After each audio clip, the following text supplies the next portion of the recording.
नमस्कार.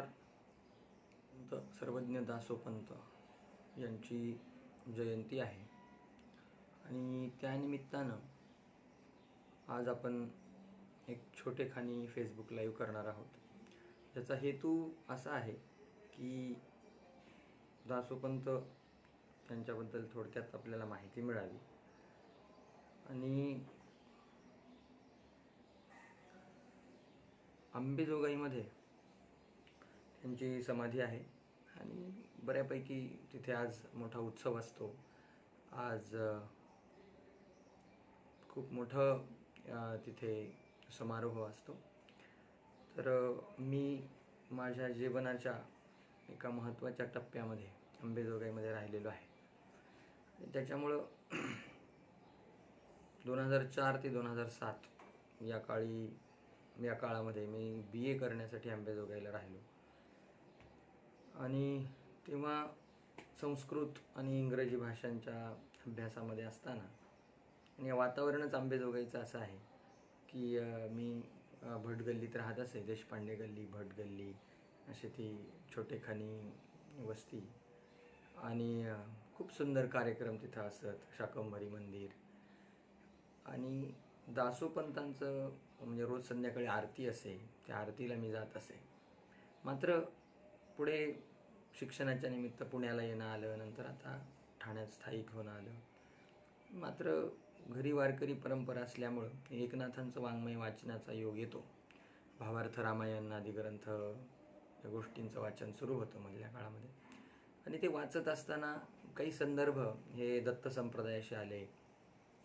नंतर कृष्णदयार्णव नावाचे एक महत्त्वाचे कवी आहेत, त्यांचा संदर्भ आला आणि मग नंतर कळायला लागलं की दासोपंत हे कवी म्हणून किती मोठे होते. तेव्हा तिथे समाधीला जाणं होत असे, दर्शन घेणं होत असे. वातावरण फार शांत असतं तिथे. गावाच्या बाहेर मला वाटतं अंबेजोगाईहून बाहेर म्हणजे गावाच्या बाहेर ती खूप सुंदर समाधी आहे. त्या समाधीमध्ये समाधीला संध्याकाळी आरती असते आणि खूप सुंदर वातावरण. तिथे एक भक्तीने भारलेलं वातावरण असतं. भाविक लोक असतात आणि तिथून थोडंसं खाली गेल्यानंतर मराठीचे आद्य कवी जे आहेत मुकुंदराज, त्यांची समाधी असते आणि समाधी आहे अजूनही तिथे. आणि त्या काळात तिथे जाणं होत असे, भेटणं होत असे, बोलणं होत असे तिथल्या काही मंडळींशी. आणि आज सहज असं वाटून गेलं, अंबेजोगाईमधील आमचा एक मित्र आहे दत्तप्रसाद गोस्वामी, जो दासोपंतांच्याच त्या परंपरेचा पाईक आहे आणि त्यांचंही काम खूप छान सुरू आहे. आज मला वाटतं त्यांचं पण 7 वाजता फेसबुक लाईव्ह आहे. मी खरं तर म्हणूनच ते 5 वाजता करून घेतलं. मला पण ते ऐकायची खूप इच्छा आहे. डॉक्टर वैशालीताई गोस्वामी आहे, त्या आपण आज बोलणार आहेत. आणि मराठवाड्यातील संत साहित्याचे ज्येष्ठ अभ्यासक आदरणीय डॉक्टर विद्यासागर पाटंगणकर हे आता आपल्या समन्वय प्रतिष्ठानच्या पेजवर सोमवारी दासोपंतांच्या संदर्भात आपले मत व्यक्त करणार आहेत. दासोपंत हे भगवद्गीतेचे कसे महत्त्वाचे भाष्यकार होते या विषयावर आपण त्यांचं व्याख्यान ऐकणार आहोत. आज खरं तर त्याच व्याख्यानाचं प्राक्कथन म्हणून किंवा दासोपंत एक महत्त्वाचे कवी म्हणून काय होते, त्यांनी मराठी साहित्यामध्ये काय मोठी योजना आणि मोठं योगदान दिलं, तो खरं आपण आज आपण अभ्यास करूया. आज आपण सहज पाहूया.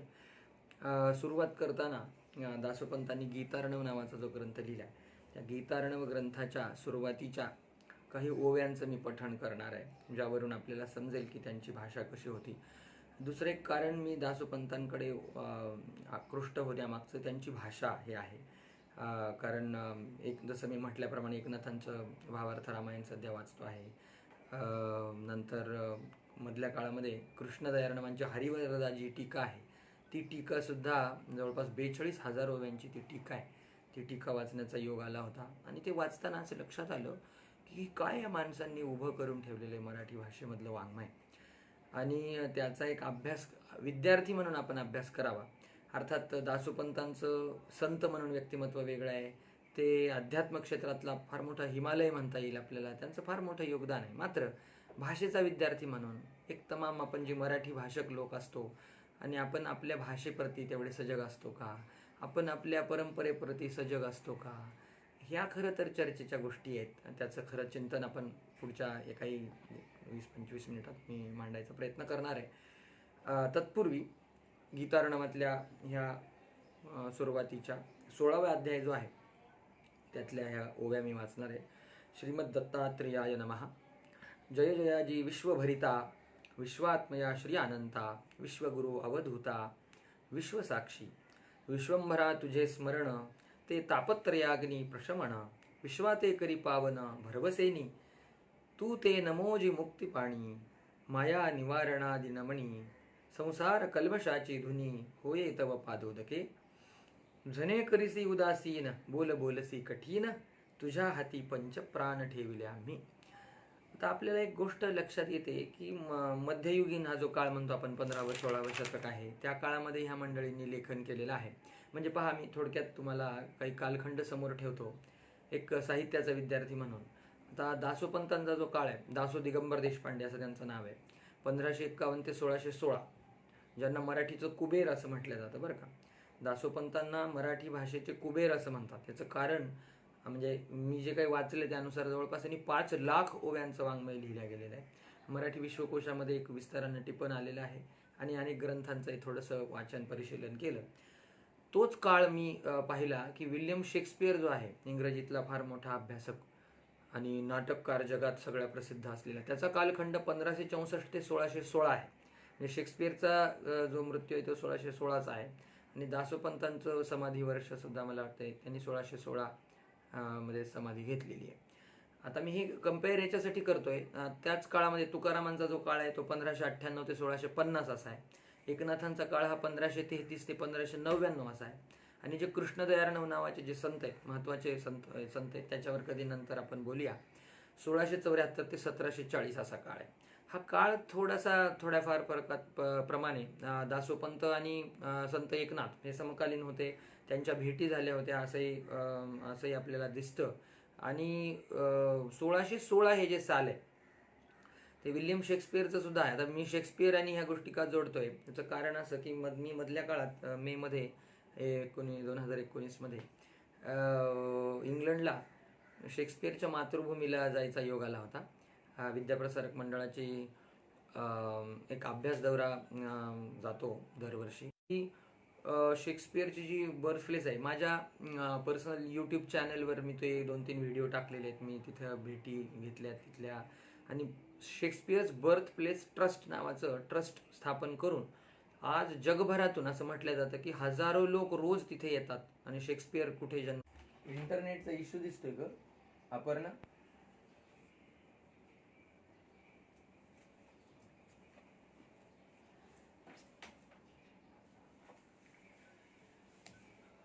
क्षमा करा, इंटरनेटचा थोडासा इश्यू दिसतोय.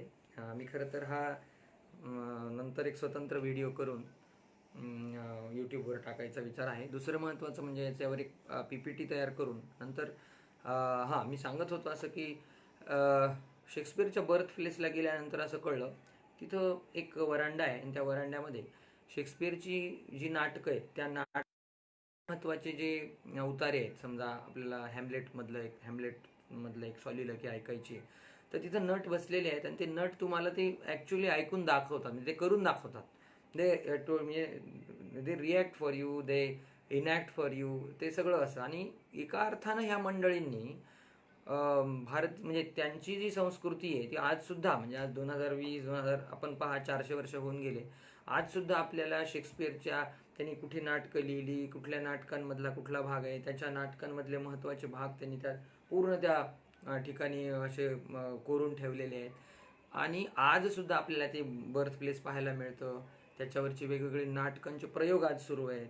आणि तसं पाहिल्यानंतर मग आपण जेव्हा परत आपल्याकडे येतो, आपल्याला लक्षात येतं आपल्या महाराष्ट्रात तर केवढे मोठे कवी आहेत, किती मोठे संत आहेत, तुकाराम आहेत, ज्ञानेश्वरादी संत आहेत, किती मोठ्या आपल्याकडे परंपरा आहेत. आणि मग आत्ता थोडंसं जाणवतं की जेव्हा कळत नव्हतं, म्हणजे अर्थात 2004-2007 या काळात मी आंबेजोगाईत होतो, तेव्हा बाकीचा अभ्यास आणि समाधीशी म्हणजे दासोपंतांच्या समाधीशी एक वेगळं आकर्षण होतं की तिथे गेल्यानंतर मी एकटाच दुपारनंतर जात असे आणि तिथे थोडंसं अभ्यासासाठी जात असे, थोडंसं फार म्हणजे तिथे छान वाटत असे. पण आत्ता जेव्हा कळायला लागलंय ते वाङ्मय काय, आणि थोरलं देवघर, धाकटं देवघर, तिथे कधी कधी जाण्याचा योग येत असे. मात्र आता जेव्हा ग्रंथांचं वाचन करतोय तेव्हा लक्षात येतं की अरे आपण 3 वर्ष तिथे राहिलोय आणि या ग्रंथांचं खरं आपण निदान वाचन तरी करायला पाहिजे होतं. पासोडी म्हणजे काय, तिचं अर्थात पाहिली आम्ही तिथं, परंतु तिचं पण चिंतन झालं पाहिजे. समन्वय प्रतिष्ठानचा हा एक वेगळा प्रयत्न आहे की भारतीय कवी, भारतीय संत, भारतीय परंपरा याचं परिशीलन नव्या परिप्रेक्ष्यात व्हावं, म्हणून खरं तर हाचा दिवस, आज त्यांची जयंती आहे. आज फार सुंदर कार्यक्रम असतो तिथे.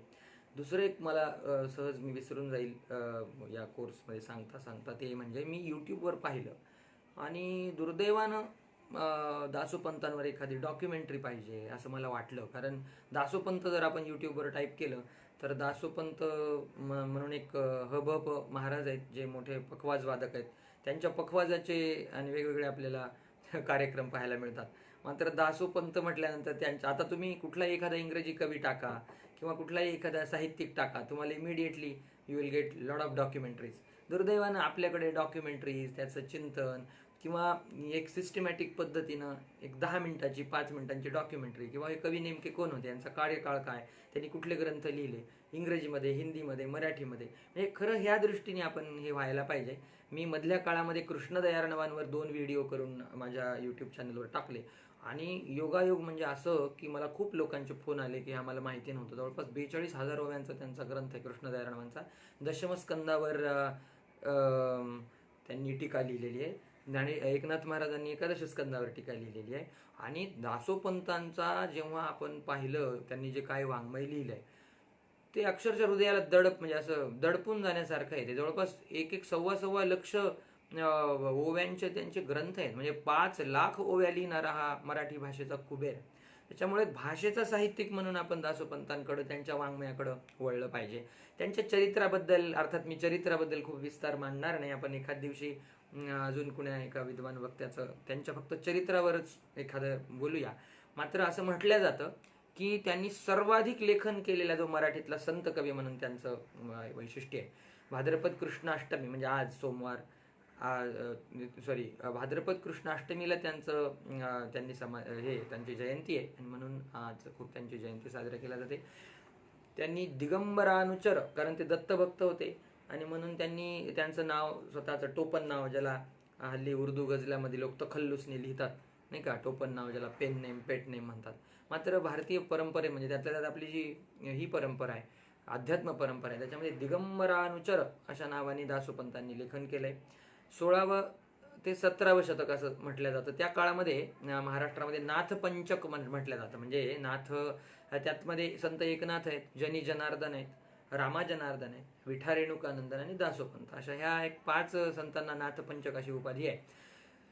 त्यांच्या एकूण वाङ्मय म्हणजे त्यांच्याबद्दल आपण म्हटलं तर ते बेदर जो बादशाह आहे, कर्नाटकात आहेत बेदर, आणि तिथे जे दासोपंतांचे वडील ठीक आहे ना ते होते आणि तिथे मग त्यांचा जन्म झाला आणि ती कथा बऱ्यापैकी प्रसिद्ध आहे. आणि दुसरे एक संत आहेत महाराष्ट्रात, त्यांचं नाव दामाजी पंत. त्यांची कथा आणि यांची कथा बऱ्यापैकी सारखी सांगितली जाते.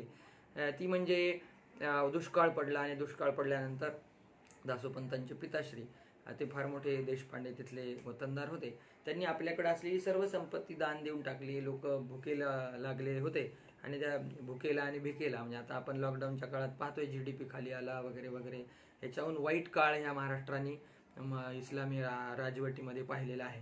आणि त्याच्यामुळे अशा काळामध्ये, वाईट काळामध्ये आपल्या संत परंपरेने एक अध्यात्माचा वसा लोकांना दिलाय. आणि त्यांच्या वडिलांनी ते सगळं दान दिलं.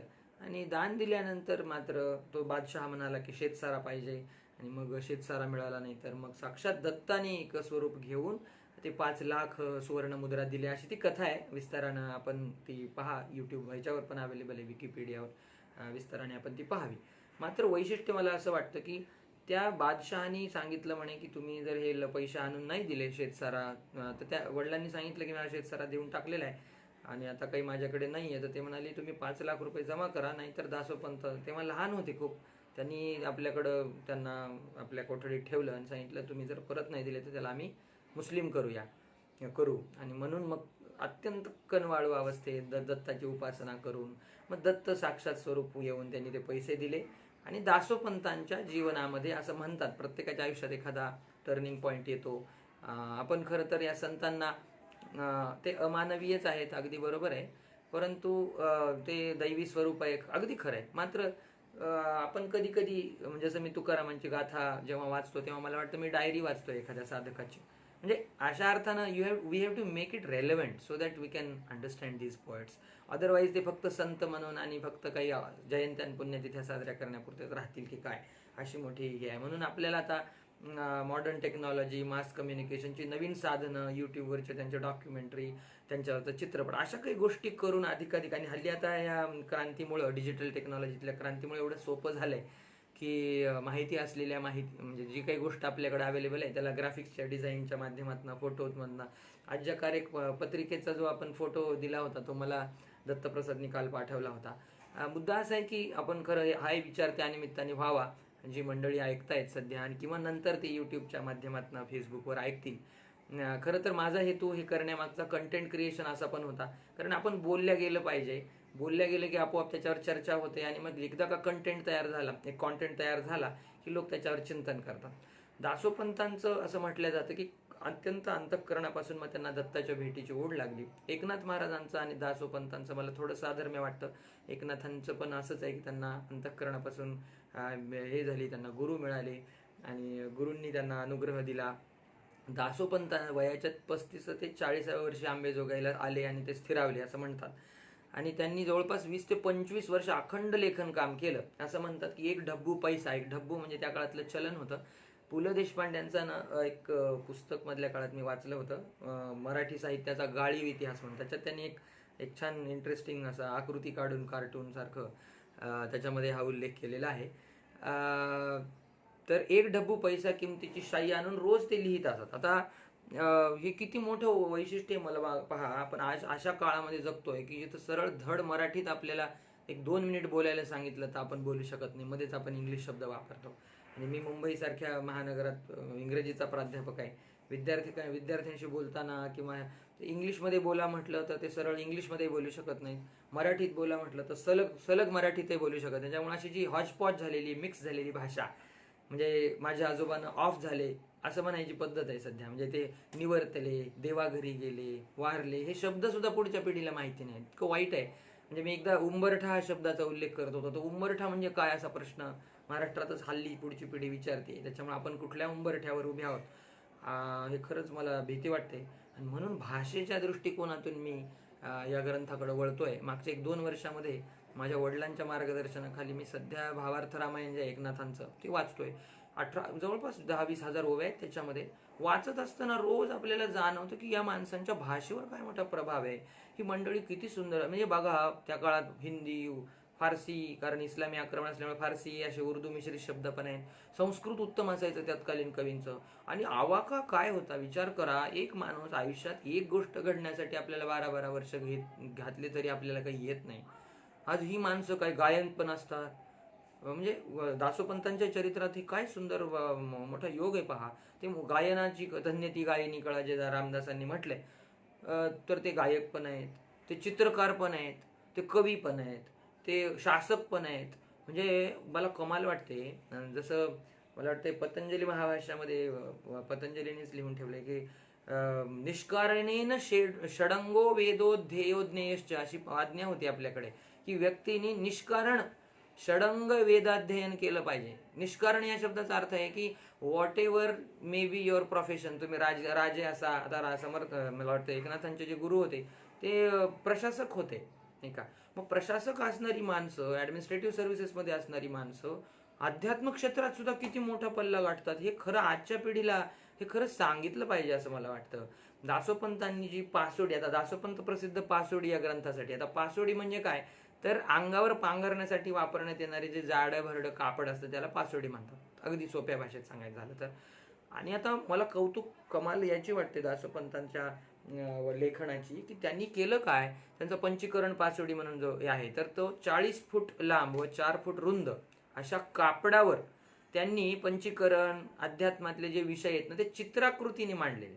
आता बघा आपण म्हणतो की लेखन संस्कृती नव्हती भारतामध्ये, विल्यम कॅक्स्टननी पहिला प्रिंटिंग प्रेस काढली. आम्ही तो फर्स्ट फोलिओ पब्लिश झालेला पाहून आलो ब्रिटिश म्युझियममध्ये लंडनला. मात्र त्या काळामध्ये बघा शेक्सपियरची समकालीन लोक आहेत, काय वाङ्मय लिहून ठेवलंय, काय रिफाईंड लँग्वेज आहे या माणसांची. यांच्यावर झालंच नाही अभ्यास, यांच्यावर चिंतन नाही. दुर्दैवानं मी जे काही 2-3 ग्रंथ पाहिले त्याच्यामध्ये असं लिहिलंय की संपूर्ण जो ग्रंथ आहे पदार्णव आहे किंवा त्यांचं जो गीतार्णव आहे तो अजून पब्लिश व्हायचा आहे. काही अध्याय प्रकाशित झालेले आहेत, त्याच्यावर आमचे पाटंगणकर सर नंतर प्रकाश टाकतीलच.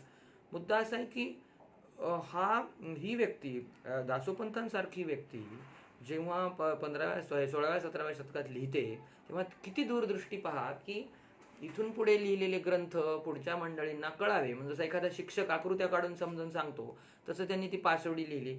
इंग्रजी साहित्यामध्ये ग्रॅफोलॉजिकल पोएट्री म्हणून एक वेगळा प्रकार आहे, ज्याच्यामध्ये काय असतं माहितीये का, एखादी कविता आहे, समजा आता स्वान नावाची एक कविता खूप प्रसिद्ध आहे, ज्याच्यामध्ये स्वानच्या आकारामध्ये एक कविता लिहिल्या गेलेली आहे. म्हणजे त्या आकारामध्येच ती कविता लिहिली, त्याच्यावरनं आपल्याला त्याचा वर्णविषय जो अभ्यास विषय तो आपल्याला ऐकायला मिळतो. त्याप्रमाणे म्हणजे आता पहा, आम्ही इंग्रजी साहित्याचा इतिहास वाचताना हे पाहतो की किती ग्रेट आहे ग्रॅफोलॉजिकल पोएट्री, पण दासोपंत तेव्हा आपल्याला माहिती नसतात. आणि दुर्दैवानं भाषा साहित्य शिकवणारी जी मंडळी आज काही महाविद्यालयांमध्ये शिकवते त्यांचं एक तर असं आहे की त्यांना आपल्या ज्या देशी भाषा देशी साहित्य त्याचा कुठलाही गंध नाही आहे. आणि त्याच्यामुळे मी जेव्हा हे विषय मांडतो, जेव्हा मी शेक्सपियर मांडतो, तेव्हा मी थोडासा कालिदास पण सोबत मांडतो, कारण मी त्याचं थोडं चिंतन केलंय. त्याच्यामुळे होतं काय की आपल्या विद्यार्थ्यांना लक्षात येतं की नाही, आपली परंपरा काही कमी नाही आहे. आणि हा जो भाव आहे आपल्या मनात, आणि मी म्हणत नाही की नुसतंच अहंकार माणसात असला पाहिजे, आम्ही किती ग्रेट आहेत, आमच्याकडे सगळं, असंही नाही.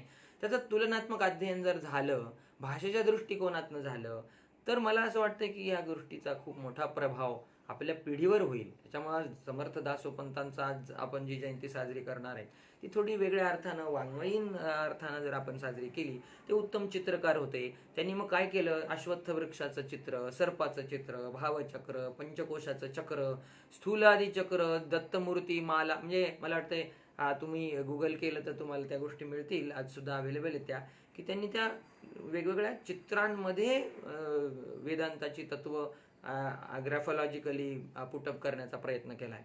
हे खूपच वेगळं आहे बरं का. म्हणजे हे सगळ्या आपल्याकडचे जे संत कवी आहेत महाराष्ट्रातले, त्यातलं अत्यंत वेगळं वैशिष्ट्य आहे असं मला वाटतं. किंवा मी पुण्यात फ्रेंच शिकण्याचा काही काळ म्हणजे कोर्स केला होता, तेव्हा इल प्ल नावाची एक कविता आहे गुलियम अपोलोनियरची. इल प्लचा अर्थ आहे फ्रेंचमध्ये तो इट रेन्स. इट रेन्स म्हणजे पाऊस पडतोय. त्या कवीने केलंय काय, पाऊस पडत असताना म्हणजे पावसाच्या जशा त्या हे पडतात खाली धारा, तर त्या धारा पडतायत त्या याच्यामध्ये अक्षरं लिहिलेली आहेत. म्हणजे जणू काय आपल्याला वाटतं अक्षरांचाच पाऊस पडतोय, म्हणजे त्याला मग ग्रॅफोलॉजिकल पोएट्री. तर हे लिहिलं कधी 18th सेंचुरी 19th सेंचुरी, आणि त्यालाच आम्ही कौतुक कौतुक कौतुक म्हणून एवढं म्हणतो की अरे वा वंडरफुल. पण तुम्ही आता दुसरं दुर्दैव अजून एक आहे आपल्याकडं, अध्यात्म म्हटलं की तो ग्रंथ किंवा तो विषय म्हणजे म्हातारपणी करायचा किंवा रिटायर झाल्यानंतर करायचा. दुर्दैवानं आधीच्या काळात कसं होतं, कुटुंबांमध्ये ग्रंथांचं वाचन होत असे, पारायण होत असे. आता पारायण म्हणजे काय हेच माहिती नाही, आणि त्याच्यामुळे होतंय काय, रोजच्या रोज ह्या ग्रंथांचा अभ्यास असल्यामुळे भाषा पुष्ट होत असे, भाषा सुंदर होत असे, आणि काय सुंदर वाङ्मय त्या काळात लोक लिहित असत. आणि मला असं वाटतं या दृष्टीने तौलनिक अभ्यास आपण करायला पाहिजे. दासोपंतांचा ग्रॅफोलॉजिकल पोएट म्हणून खरं तर अभ्यास व्हायला पाहिजे. याच्यावर डॉक्युमेंटरीज यायला पाहिजे, त्याच्यावर कार्टून्स यायला पाहिजे, कार्टूनच्या म्हणजे ॲनिमेशन पट यायला पाहिजे, जेणेकरून तर पुढची पिढी. आणि खरं आम्ही समन्वय प्रतिष्ठानच्या माध्यमातून पुढे एक मोठी सिरीज या दृष्टीनं करणार आहे, मुलाखत वजा. कारण काय होतं, फेसबुक लाईव्हचा दुसरा एक तोटा असा आहे की माणूस सारखं आपला जो कॉन्सन्ट्रेशन स्पॅन आहे तो अर्ध्या तासाच्या वर नाही आहे, आणि त्याच्यामुळे होतं काय की ऐकून आपण सोडून देतो. मात्र मुलाखत वजा प्रश्न विचारून उत्तर, त्यातून एक फार चांगल्या गोष्टी करता येऊ शकतात, त्याही आपण करूया. दासोपंतांनी एके ठिकाणी लिहून ठेवले असं की सकळ विश्वाचे कारण निमित्त आणि उपादान परब्रह्म निर्गुण निराभास जे. आता मी एकनाथांचं वाचन करतोय थोडंसं, परंपरेने ज्ञानेश्वरीचं आहे बऱ्यापैकी चिंतन वाचनामध्ये तरी आहे, त्याच्यामुळं भाषेचं साधर्म्य खूप जाणवतं आपल्याला. नंतर त्यांचं जे वाङ्मयीन कार्य, आता बघा त्यांनी त्यांच्या जे काही जीवनामध्ये मिळालं त्यांना, त्याच्यामध्ये जवळपास 50 ते 52 लहान मोठ्या संस्कृत व प्राकृत ग्रंथाचं त्यांनी लेखन केलं असं म्हणतात. आता सध्या फक्त त्याची सूचीच उपलब्ध आहे, त्याच्यावर बरीच ग्रंथ लेखन झालेलं आहे. आणि 1.25 लक्ष ओव्याचा त्यांचा गीतार्णव नावाचा ग्रंथ आहे. त्या ग्रंथामध्ये ते निबंधकार पण आहेत, प्रबोधनकार आहेत, कथाकार आहेत, नवीन गोष्टी त्यांनी त्याच्यामध्ये मांडायचा प्रयत्न केला आहे.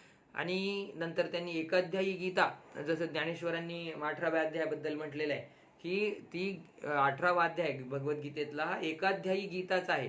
गीतेचा कलशाध्याय म्हटला गेलेला आहे. आणि त्या 18व्या अध्यायावर भगवद्गीतेच्या जवळपास 18,000 ओव्या दासोपंतांनी भाष्य लिहिले त्याच्यावर. आणि गीतार्णव जो ग्रंथ आहे तो 1.25 लक्ष ओव्यांचा ग्रंथ आहे. तो खूप मोठा झाला असं तेव्हा त्यांना वाटलं लोकांना वाचायला यावा, म्हणून त्यांनी अजून एक छोटा, म्हणजे बघा या माणसांचं व्यक्तिमत्व, त्यांचा विचार किती मोठा होता. 1.25 लक्ष ओव्या चा ग्रंथ एक माणूस लिहून टाकतो म्हणजे एका जीवन. आणि त्यांचं जर पूर्ण ओव्यांचं पाहिलं तर 5 लाख ओव्या त्यांनी लिहिल्या आहेत. पद वेगळी बाकीचं वेगळंच. म्हणजे एखाद्या माणसाच्या आयुष्यामध्ये एक व्यक्ती काय करू शकतो, म्हणून यांना दैवी अवतारच म्हटलं पाहिजे. किंवा भगवद्गीतेत 10व्या अध्यायात जे म्हटलंय, यद यद विभूतिमत सत्वम यावत मूर्जितमेव वा तत्तदेवाव गच्छत्वम मम तेजंश संभव. म्हणजे जिथे जिथे तुला ऊर्जित चांगलं दिसेल तो माझाच अंश आहे असं समज. मला वाटतं दासोपंत हे एका अर्थानं दत्ताच्या अनुग्रहित आणि अंशच होते. त्या अर्थात आपण त्यांना एक कवी म्हणून, आज साहित्यिक म्हणून आपण त्यांचं साहित्यिक योगदान पाहतोय. आणि मग मी असं म्हटलं की गीतार्णव जो ग्रंथ आहे 1.25 लक्ष ओव्यांचा झालाय, लोकांना वाचायला वेळ मिळणार नाही म्हणून त्यांनी छोटा ग्रंथ लिहिला. आता या व्यक्तींचं बघा मोठेपणाच्या आणि छोटेपणाच्या व्याख्या कशा आहेत पहा. त्यांनी छोटा ग्रंथ लिहिला गीतार्थ बोधचंद्रिका नावाचा. त्याच्यात ओव्या किती? 8,889. म्हणजे त्यांच्या दृष्टीनं संक्षिप्त भाष्य जे आहे तर ते 8,000 ओव्यांचं आहे. आणि त्यांनी लिहिलंय असं की मागा गीतार्णव रचिले ते समुद्राची होऊनी गेले आणि न वचेची कवना उल्लंघिले शब्दार्णव. आणि म्हणून त्यांनी ते छोटं लिहिलं. पदार्णव नावाचा एक त्यांचा ग्रंथ, जवळपास 1.25 लक्ष पदांचा त्यांचा पदार्णव ग्रंथ आहे. आज दुर्दैवानं ते आपल्याकडे उपलब्ध नाही. जवळपास 3,000 ते 3,500 पद सध्या उपलब्ध आहेत असं माझ्या वाचनात आलंय. पदरचनेतला जो आकृतीबंध आहे त्यांचा, म्हणजे त्यांनी कशा प्रकारच्या रचना केल्या, त्याच्यामध्ये त्यांनी ओवी लिहिले, ज्याला आपण मीटर म्हणतो आहे की नाही, मेट्रिकल पॅटर्न, कुठला इयॅम्बिक, पेंटामीटर, हेक्झामीटर आपल्याकडं याच्यामध्ये आहेत. आपण मेट्रिकल पॅटर्न म्हणतो त्याला, वृत्त रचना म्हणतो. किंवा वेगवेगळे जे आकृतीबंध आहेत साहित्यातले, तर दासोपंतांनी ओवी लिहिली, धवळे लिहिले, ध्रुवा, चौचरणी, जाती, अभंग, आता हे वेगवेगळे त्याचे प्रकार आहेत बरं का. खूप मोठी यादी आहे इथे, मी ते सगळंच वाचणार नाही, म्हणणार नाही. मात्र या वाङ्मयातनं त्यांची कवी मनाची जी भावावस्था आहे, त्यांची जी उत्कटता आहे, हळुवारपणा आहे. ज्ञानेश्वरांनी एके ठिकाणी असं लिहिलंय की ते हळुवारपण जर येईल तरीच ते उपेगा जाईल, इरवी गोठी होईल मुकिया बहिऱ्याची. हळुवारपण मनाला आलं पाहिजे, आणि हळुवारपण ज्याला येतं तोच कवी खऱ्या अर्थानं असतो. आणि हे संत जे आहेत, तुम्ही संत कृपा, तुम्ही संत माय बाप कृपावंत, तुकारामांनी एके ठिकाणी म्हटलंय की तुम्ही संत आहेत आणि कृपावंत आहेत. ज्ञानेश्वरीत असं लिहिले की नुसतं कवी असणं वेगळं, कवितेला परतत्वाचा स्पर्श असणं वेगळं. मला पाहिजे रसिकत्वाला परतत्वाचा स्पर्श झाल्यानंतर मग ती वाणी. मला सांगा, आज हजारो वर्ष झालं वेदांचं रचना आहे, आज ज्ञानेश्वरीला 800-900 वर्ष झाले. दासोपंतांचं अक्षर वाङ्मय, हे वाङ्मय आजपर्यंत आपल्याला वाचावं वाटतं. याचं कारण काय की ज्याच्यामध्ये त्या वाणीला परतत्वाचा स्पर्श झालाय, म्हणून आज आपल्याला परत परत वाटतं. आणि म्हणून एझरा पाऊंड नावाचा एक इंग्रजीत फार मोठा कवी आहे, त्यांनी साहित्याची व्याख्या करताना म्हटलंय, literature is a news. Ezra Pound असं म्हणतो की literature is a news which stays news. म्हणजे साहित्य हे अशी न्यूज आहे जी नेहमी न्यूजच राहते. म्हणजे आजचा न्यूज पेपर उद्या जुनं होतं, मात्र आज गीतार्थ आहे, भगवद्गीता आहे, हे ग्रंथ आहे, यांना आपण कितीदा वाचा, है की नाही. दिने दिने यन्नवतामुपैती तदैव रूपम रमणीयताया, रमणीयतेचं रूप रोज नवीन नवीन नवीन वाटणारं.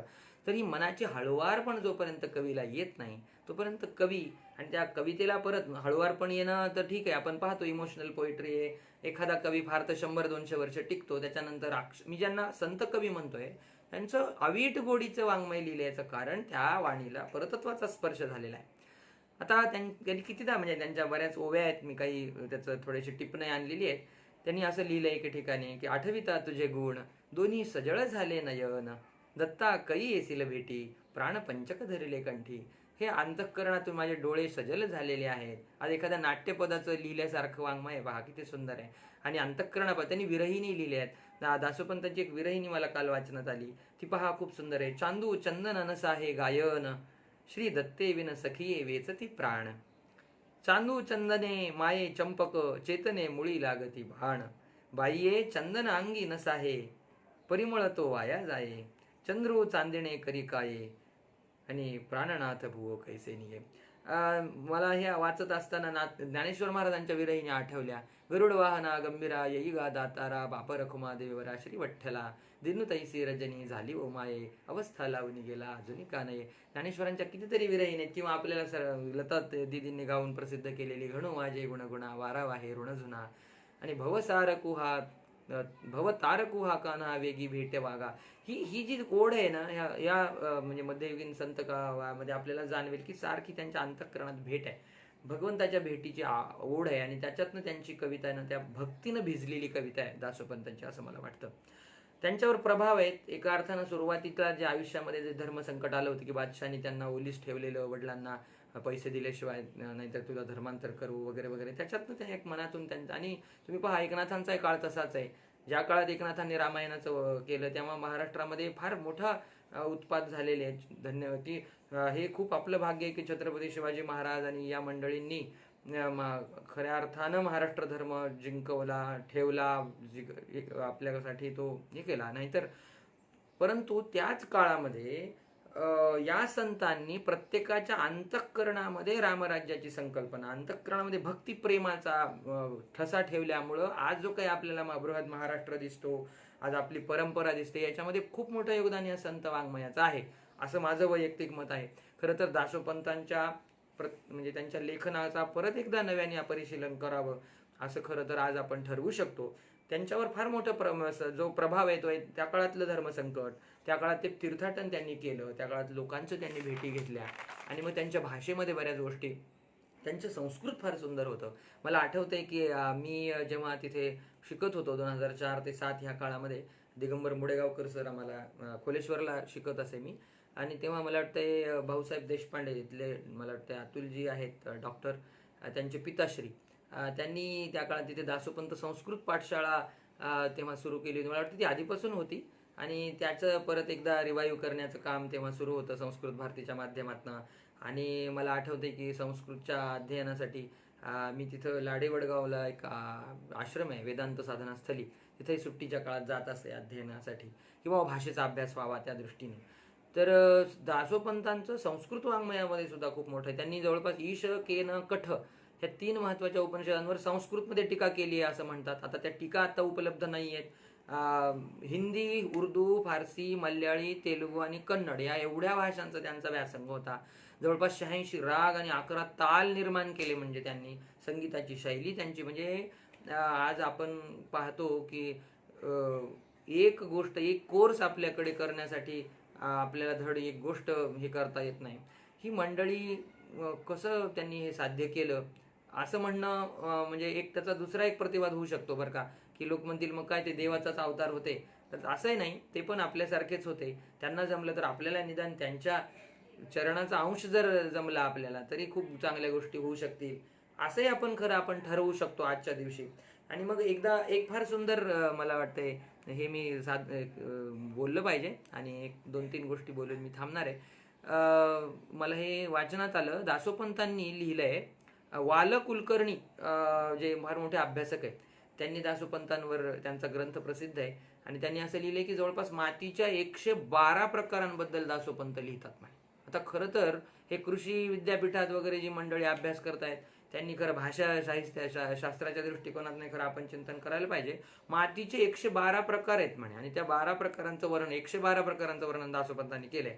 आणि दुसरं एक पद माझ्यासमोर एक ओव्या आहेत, त्या मी वाचून दाखवणार. फार इंटरेस्टिंग आहे की ते म्हणतात, संस्कृत भाषा आणि मराठी भाषा. आता अर्थात तो वाद तेव्हापासून होता की मग ज्ञानेश्वरांनी मराठीमध्ये का ज्ञानेश्वरीवर भाष्य केलं गीतेवर, नंतर एकनाथांना तो प्रसंग पडला की तुम्ही मराठीत का लिहिलं. तोच काळ मला वाटतं दासोपंतांच्या काळात लोकांना म्हणत असत की वेदांताची गूढ तत्वज्ञान तुम्ही मराठीत लिहिताय. तर त्यांनी फार सुंदर लिहिले पहा. त्यांनी विषय असा दिलाय की घटू म्हणजे घडा, म्हणजे जो आपला मडकं असतं त्याला संस्कृतमध्ये घट म्हणतात म्हणे, आणि मराठीमध्ये किती शब्द आहेत तर त्याची यादीच दिली दासोपंतांनी. इतकी सुंदर यादी आहे. संस्कृते घटू म्हणती, आता तया घटांचे भेद किती, कवण्या घटाची प्राप्ती पावावी तेने. दासोपंत बघा, आता भाषा बघा, जणू काही आपण एखाद्या याला कॉलिक्युअल लँग्वेज म्हणतो आपण, किंवा कम्युनिकेटिव्ह अप्रोच आहे, कॉन्व्हर्सेशनल लँग्वेज आहे ही, की सहज बोलत बोलत ते म्हणाले की संस्कृतात घट म्हणतात. तर मग त्या घटाचे भेद किती आहेत हे कसं सांगा, मग मराठी भाषा तुम्हाला सांगते असं दासोपंत सांगतात. आणि लिहितात पुढे, हरा डेरा रांजणू मुढा पगडा आणू सुगड तवली सुजानू कैसी बोलेल. घडी घागरी घडवली आळंदे वाचिकी बौली चिटकी मोरवा पातेली सांजवणे ते ऐसे प्रतिभाषे वेगळाले घट असती नामातिले एके संस्कृते सर्व कळे ऐसे कैसे न. ते म्हणाले एक घट म्हटला तर पण घटाचे एवढे प्रकार, म्हणजे मला असं वाटतं की दासोपंतांचं वाङ्मय हे समकालीन मराठीचा एक कोश आहे. आणि तो कोशाचं चिंतन, बरं का, कोशाचं जे चिंतन आहे त्या म्हणजे मराठी भाषेत त्या काळामध्ये कुठले कुठले शब्द वाचन, आता मी नाथांचं वाचतोय वाङ्मय, त्याच्यात इतके इंटरेस्टिंग शब्द येत आहेत.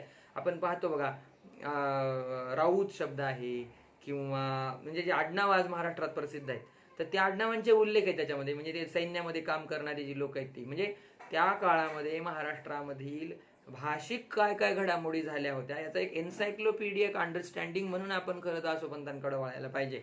की मराठी भाषेमध्ये घट म्हणजे घडा आहे, त्या घड्याला किती शब्द आहेत तर त्यांनी सांगितलं हरा डेरा रांजण. आता रांजण शब्द आमच्याकडे गावाकडे वापरतात, मुढा पगडा आणू सुगड तवली, आहे की नाही, घडी घागरी घडवली चिटकी मोरवा पातेली. अरे काय म्हणजे पहा तुम्ही, एवढे वेगवेगळे शब्द त्यांनी एका एका याचे दिले.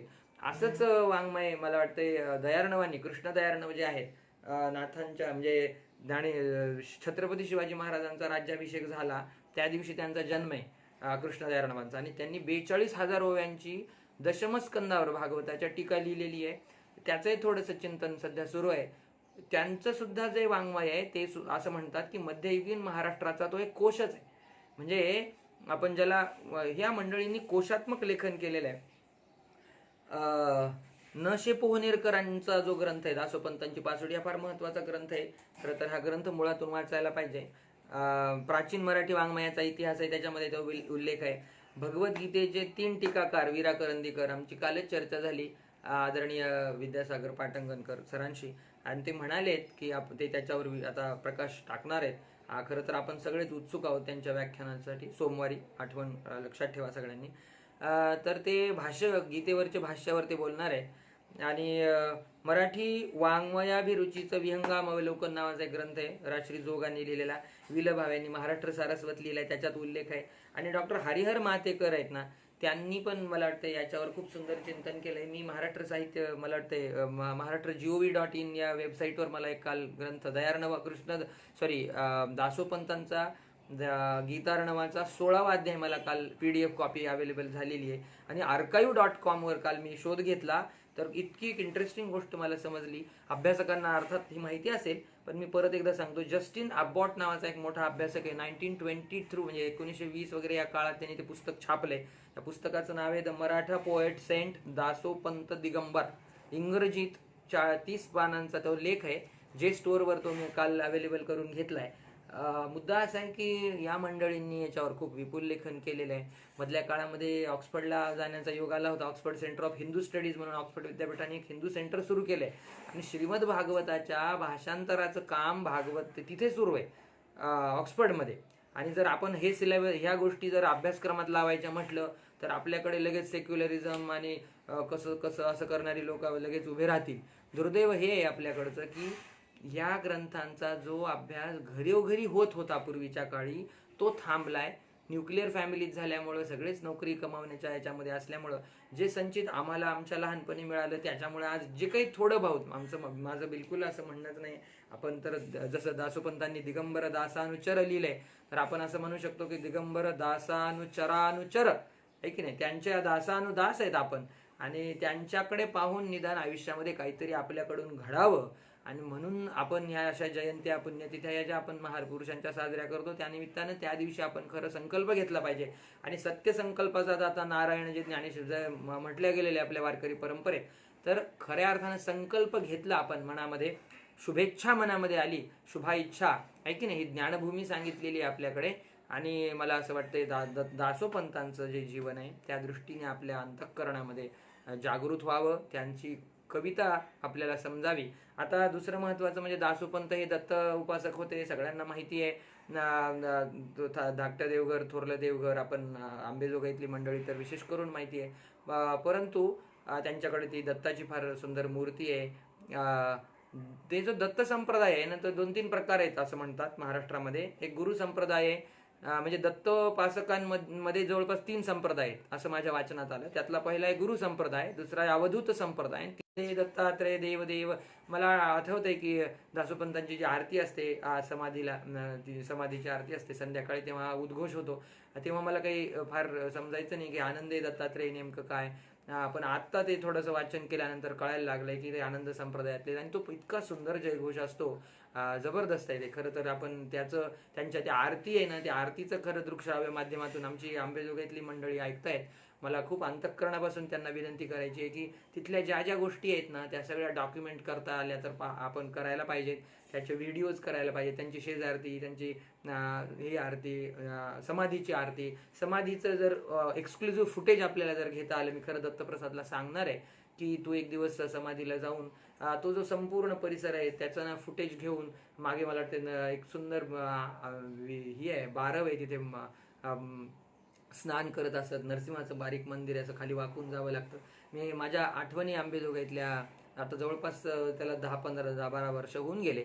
तर ते जर फुटेज घेऊन, आणि काही जे विद्वान मंडळी आपली डॉक्टर वैशाली गोस्वामी आहेत, विद्यासागर पाटंगणकर आहेत, किंवा अजून या क्षेत्रातला अभ्यास करणारी जी माणसं आहेत, त्यांच्या जर बाईट्स घेऊन एक छोटीशी 15-20 मिनिटांची हिंदी, इंग्रजी आणि मराठी डॉक्युमेंटरी बनवू शकलो, आणि दासोपंतांचं वाङ्मय काय, आणि मग त्याच्यावर काय माहिती आहे का, लोकांमध्ये हळूहळू जर आपण या गोष्टी निर्माण करू शकलो तर कुठंतरी लोक परत परत पाहतील. जसं तुकाराम महाराजांनी म्हटलंय, बुडते हे जन न देखवे डोळा, म्हणवणी कळवळा येत असे. लोकांना आधीपासूनच आपण असं म्हणता येणार नाही, त्यांना इंटरेस्ट आपल्याला निर्माण करावा लागेल, प्रसंगी खूपदा सांगावं लागेल. आता लाईक्स पाहणं आपण, आणि व्ह्यूज आणि लाईक्स मिळणं, या दृष्टीने आपण हा खरं तर हेतू सुरूच केलेला नाही आहे. 1-2 व्यक्तींना जरी त्या दृष्टीनं त्याच्यातनं चिंतन निर्माण झालं, त्यांना वाटलं की नाही अरे काहीतरी आपण रोज 10 ओळी वाचायला पाहिजेत, रोज 20 ओळी वाचायला पाहिजे, रोज एखादा अध्याय वाचायला पाहिजे, आपल्या भाषेमध्ये काही फरक पडतोय का, आपलं मराठी तत्कालीन समजते का. आणि वैयक्तिक मला पण नाथांच्या वाणीचा तसा अनुभव आहे, आणि मी ठरवलंय आता की दासोपंतांचं जे काही अवेलेबल वाङ्मय आहे ते अजून अवेलेबल करून वाचनामध्ये, रोजच्या वाङ्मयामध्ये, रोजच्या ह्याच्यामध्ये. लक्षात घ्या, आपल्या परंपरा पारायणी उगम का म्हटल्या गेलेला आहे. पारायण या शब्दाचा अर्थ काय आहे की रोजच्या रोज, आहे की नाही, नामस्मरण, नुसतं स्मरण नाही तर नामाचं, त्या स्मरणासह नामस्मरण असं म्हटलंय. अगदी त्या पद्धतीनं पारायण म्हणजे काय, रोज आपल्याकडं पहा महाराष्ट्रभर हरिपाठाचं होतं, ज्ञानेश्वरीचं पारायण होतं. पारायणाचा हेतू असा आहे की रोज वाचल्यामुळं त्या ओवीचा नवाच अर्थ प्रतीत होतो आपल्याला. जसं मला वाटते योगसूत्रामध्ये अभ्यास या शब्दाची व्याख्या करताना पतंजलीने लिहिलंय की नैरंतर्य सत्कार सेवितो, दीर्घकाल नैरंतर्य सत्कार सेवितो, दृढभूमी अभ्यास. अभ्यासाची व्याख्या केली त्यांनी. 3-4 क्रायटेरिया सांगितले.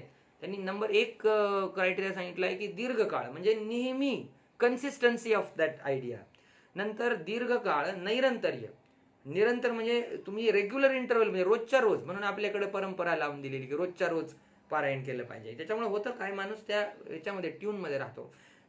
सत्कार सेवितो दृढभूमी, अत्यंत सत्कार म्हणजे प्रेमानं, म्हणून भक्तीचा आपल्याकडे विचार सांगितलेला आहे. आणि दृढभूमी म्हणजे दृढा इच्छा, ज्याला आपल्याकडे योग वसिष्ठामध्ये ज्ञानभूमी शुभेच्छाख्या असं म्हटलेलं आहे. द्वितीया समुदाहृता, पहिली ज्ञानाची भूमी ही शुभेच्छा सांगितलेली. शुभेच्छा शब्दाचा अर्थ शुभा इच्छा. अंतःकरणात शुभ इच्छा आपल्या जागृत झाली की नाही, खरंच मला या ग्रंथाचं अध्ययन करायचंय, पाहू तरी या, साहित्य म्हणून पाहूया, नाही का.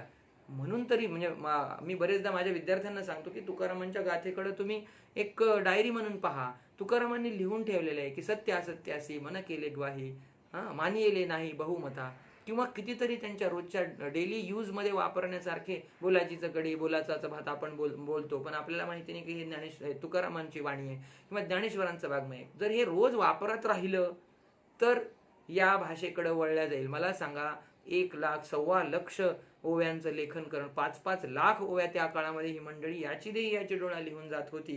म्हणजे तो लाईफ स्पॅन कसा असेल पहा, है की नाही. आणि त्याकडे पाहून आपल्या आयुष्यामध्ये जर आता दुसरे एक महत्वाच्या 1-2 गोष्टी मी सांगून आज आपण थांबूया. दासोपंतांनी जे भाष्य केलेलं आहे बरं का, गीतेवर जे भाष्य आहे त्यांचं, ते असं म्हणतात, आता त्यांच्याच ओव्या आहेत, भगवद्गीते त्यांच्या गीतारणामधल्या 2ऱ्या अध्यायातल्या काही ओव्यांचं टिपण आहे माझ्याकडे. वैशिष्ट्य असं आहे, ज्ञानेश्वरांनी भगवद्गीतेवर भाष्य लिहिताना म्हटलंय, भाष्यकारा ते वाट पुसतू. म्हणजे आधीचे जे भाष्यकार आहेत त्यांचा अभ्यास करून मी लेखन करीन.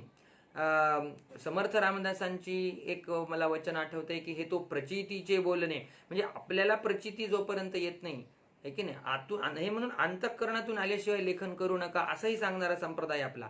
दासोपंतांनी असं लिहून ठेवलंय की मी भाष्य लिहित असताना मी काय केलं हो, ते म्हणतात, न पाहे श्रोतयाचे वदन, न करी भाष्याधारे विवरण, स्वस्वानुभवाचे जेथील प्रमाण, म्हणून संवादी.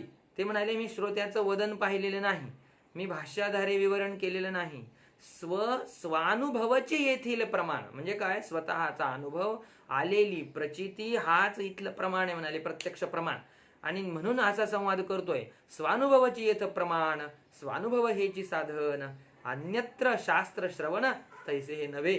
मी जे लिहिलंय हे उगी त्याच्यावर चिंतन करायचं असं नाहीये. म्हणजे पहा यांची किती बाणा आपल्याला या कवीचा यातनं लक्षात येतो आणि त्यांचं वाङ्मयीन प्रयोजन आपल्याला लक्षात येतं. वाङ्मयीन प्रयोजन काय आहे दासोपंतांचं, पहिल्या अध्यायामध्ये त्यांनी असं लिहिलंय, तरी साहित्याचे न्यांगे परमार्थ बोलेन प्रसंगे, यथामती अहम त्यागे अवधूत स्मरणे. मला वाटतं ही ओवी जरी समजली आजच्या दिवशी तरी दासोपंतांचं अंतःकरणापासून दर्शन झालंय. ते म्हणतात, साहित्याच्या अंगाने परमार्थ प्रसंगाने, म्हणजे प्रसंग येईल तर मी परमार्थाबद्दल बोली. नाथांचं मी वाचत होतो, एकनाथांनी लिहिले, पदोपदी जाणवावा भावार्थ. पदोपदी ब्रह्मत्वाची प्राप्ती झाली पाहिजे. नाथांची वाणी लेखन फार वेगळं आहे. यथामती अहं त्यागे अवधूत स्मरणे. अहंकाराचा त्याग जोपर्यंत होत नाही, की अहंकाराचा वारा न लागो राजसा माझ्या विष्णुदासा भाविकासी, नाही का, आपण सगळे आरतीच्या नंतर म्हणतोच हे, ऐक नाही. तर अहं त्याग जोपर्यंत होत नाही, ज्ञानेश्वरांनी लिहिलेलं एके ठिकाणी की थोरपण पराची सांडीजे, अवघी व्युत्पत्ती विसरीजे, जगा धाकुले होईजे, ते जवळीक होजी, है की नाही. मग माझी जवळीक होईल कधी, थोरपण सोडलं पाहिजे. अवघी व्युत्पत्ती या शब्दाचा अर्थ आहे व्युत्पन्नमती.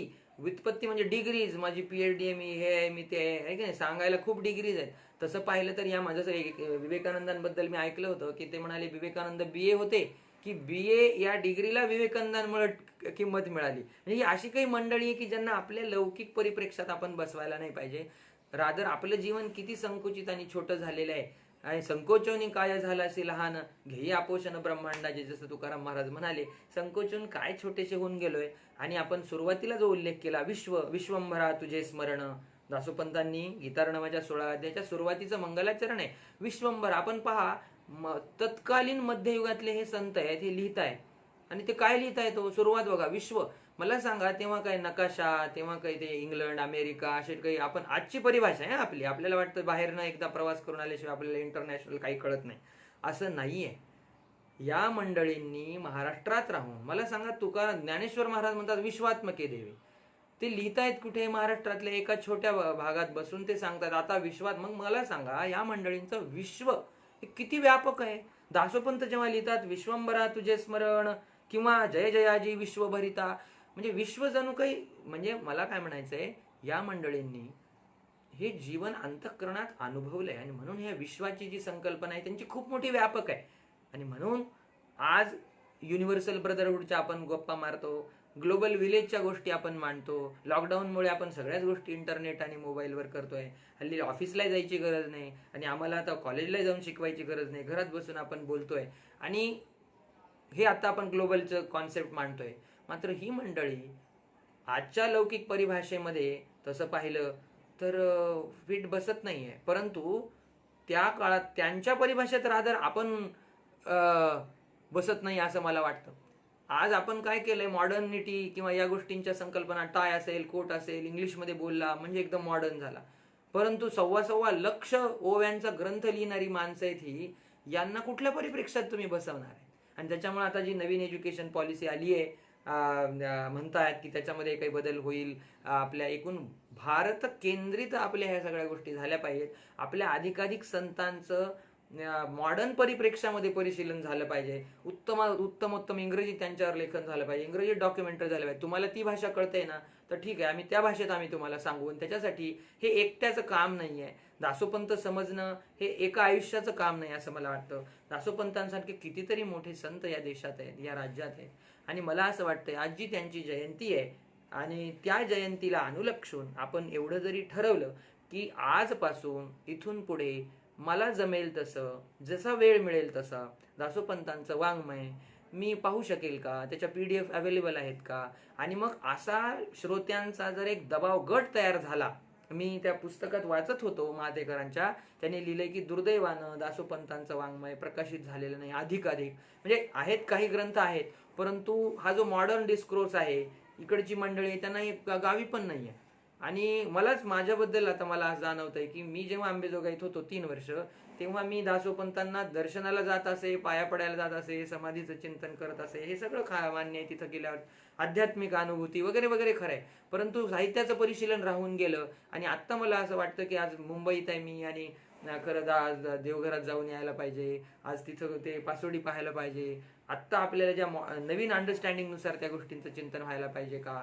तर मग माझा हेतू असा होता समन्वय प्रतिष्ठानमध्ये आजचा हा कार्यक्रम ठेवण्याचा, समन्वयाच्या वतीनं हेतू हाच होता की त्यानिमित्तानं समविचारी मंडळींची एक मोठी गट तयार करून, या साहित्याचा एक मंडळ तयार करून त्याच्यावर परिशीलन करणं, त्याच्यावर लेखन करणं, आर्थिक समजा गरज असेल तर त्या दृष्टीने आर्थिक गोष्टींनी करून परत अधिकाधिक. आता मी दयार्णवांचं जे कृष्णदयार्णवांचं जे हरिवरदा टीका आहे दशमस्कंदाची, मी खूप प्रयत्न करतोय. ती जी मंडळी आहे त्यांच्या आता जवळपास 10वी 11वी पिढी आहे त्यांचे मला फोन आले की तुम्ही मी युट्यूबवर एक व्हिडिओ टाकला, काही बाहेरच्या देशातनं काही फोन आले की तुम्ही यांच्यावर काम करताय का. आमच्या ग्रंथालयात एक पुस्तक होतं, मी लॉकडाऊनच्या काळात फॉर्च्युनेटली ते माझ्याकडे होतं आणि म्हणून मी सहज चाळावं म्हटलं आणि पाहायला गेलो तर काय म्हणजे एक एक व्यक्तीने एवढं मोठं काम करून ठेवलेलं आहे. आणि खऱ्या अर्थानं मला वाटतं आज दासोपंतांची जी आज जयंती आहे ती इथूनच आम्ही त्या समाधीचं वंदन करूया, प्रणाम करूया आणि आज आपण ठरवूया. आणि आता मला असं वाटतंय की पुढच्या एक 7-8 दिवसांमध्ये आपण सोमवारी आदरणीय पाटंगणकर सर आपल्याला बोलणार आहे दासोपंतांच्या बद्दल. पण माझी इच्छा आहे की त्यांनी अजून थोडं विस्ताराने, आमच्या गोस्वामीताई आहेत, बरीच मंडळी आहे त्या क्षेत्रातली, आणि मी त्यांनाच विचारेन की या क्षेत्रात सध्या अद्ययावत अभ्यास काय काय सुरू आहे. आणि त्यानिमित्तानं जर मंडळींना पुस्तक वाचायला वेळ नसेल ना, तर आपण असं करूया की त्यांना युट्यूबवर व्हिडिओ देऊया, आपण त्यांना मटेरियल अवेलेबल करून देऊया आणि पाहूया पुढे काय काय करता येईल. मला वाटतं आज इथं आपण थांबूया.